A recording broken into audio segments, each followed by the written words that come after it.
GeM TV நேயர்களுக்கு வணக்கம். மலையாள நடிகர் சங்கத்துக்கு போட்டியிடும் நடிகை ஸ்வேதா மேனன். மலையாள நடிகர்கள் சங்கம் அம்மா என்ற பெயரில் செயல்பட்டு கொண்டிருக்கிறது. அம்மா மலையாள நடிகர் சங்கத்தின் தலைவராக மோகன்லால் பதவியில் இருந்தார்.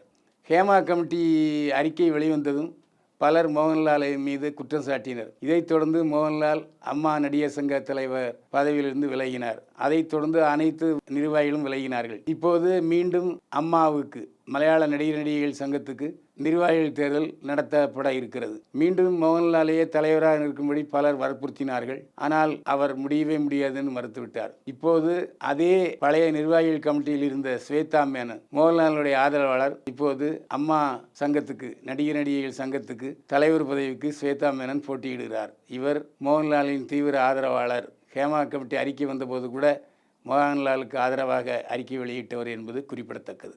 ரஜினியின் கூலி படத்தில் என்னுடைய பாத்திரம் மிகவும் வலிமையானது. ஸ்ருதிஹாசன் பேட்டி.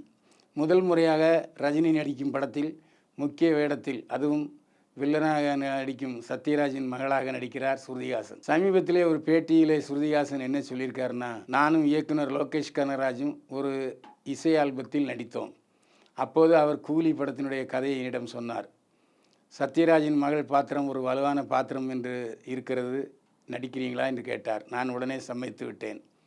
கூலி படத்தில் என்னுடைய பாத்திரம் மிகவும் வலிமையானது, ஆனால் அதனுடைய தன்மை பற்றி இப்போது நாம் சொல்ல இயலாது என்று சொல்லியிருக்கிறார் ஸ்ருதிஹாசன்.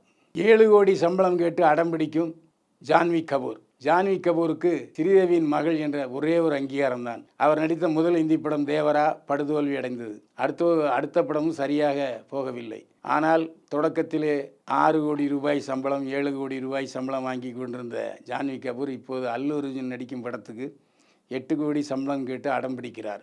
இத்தனைக்கும் அந்த படத்தில் ராஷ்மிகா மந்தனா ஒரு குத்தாட்டம் போடுவதற்கு இசைவு தெரிவித்திருக்கிறார். அது மட்டும் இல்லாமல் மிருனால் தாக்கூர், தீபிகா படுகோனே ஆகிய மிகப்பெரிய நடிகைகளும் அந்த படத்தில் நடிக்க இருக்கிறார்கள். அது ஒரு பேன் இண்டியா படமாக உருவாகிறது. அல்லு அர்ஜுன் இப்போது வெற்றிப்பட கதாநாயகனாக வலம் வந்தாலும் இந்த படம் அவருடைய எதிர்பார்ப்பை அதிகப்படுத்தி இருக்கிறது. தான் கதாநாயகன் நடித்து எந்த படம் வெற்றி பெற சூழ்நிலையில் 8 கோடி ரூபாய் சம்பளம் கேட்கிறாரே ஜான்வி கபூர் என்று இந்தி பட உலகம் மலைப்பில் ஆழ்ந்திருக்கிறது. தீவிர உடற்பயிற்சியில் காஜல் அகர்வால். திருமணத்துக்கு பிறகு அவருக்கு புதிய படங்கள் எதுவும் ஒப்பந்தமாகவில்லை. எனவே உடலை கட்டுக்கோப்பாக வைத்துக்கொள்ள வேண்டும் என்ற கட்டாயத்தின் காரணமாக தீவிரமாக ஜிம்மில் உடற்பயிற்சி செய்து வருகிறார் காஜல் அகர்வால். அந்த படங்களை வலைதளத்தில் வெளியிட்டு பல லைக்குகளை குவித்து வருகிறார் காஜல் அகர்வால். ஆனாலும் இன்னமும் எந்த ஒரு புதுப்படமும் காஜல் அகர்வாலுக்கு ஒப்பந்தமாகவில்லை என்பது குறிப்பிடத்தக்கது. டாக்டர் ராமதாஸ் வாழ்க்கை படமாகிறது. கதை, திரைக்கதை, வசனம் எழுதி இயக்குகிறார் சேரன். டாக்டர் ராமதாஸுக்கும் அவருடைய மகன் அன்புமணி ராமதாஸுக்கும் பெரிய பதவி போர் நடந்து வருகிறது. ஒருவருக்கொருவர் எதிராக அறிக்கைகளை வெளியிட்ட வண்ணம் இருக்கிறார்கள்.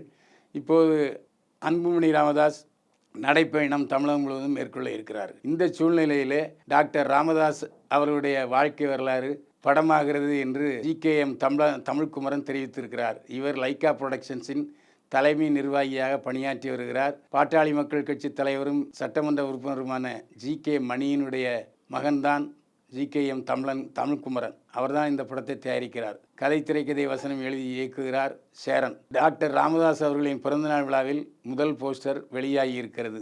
விரைவில் படப்பிடிப்பு தொடங்கும் என்று சேரன் அறிவித்திருக்கிறார்.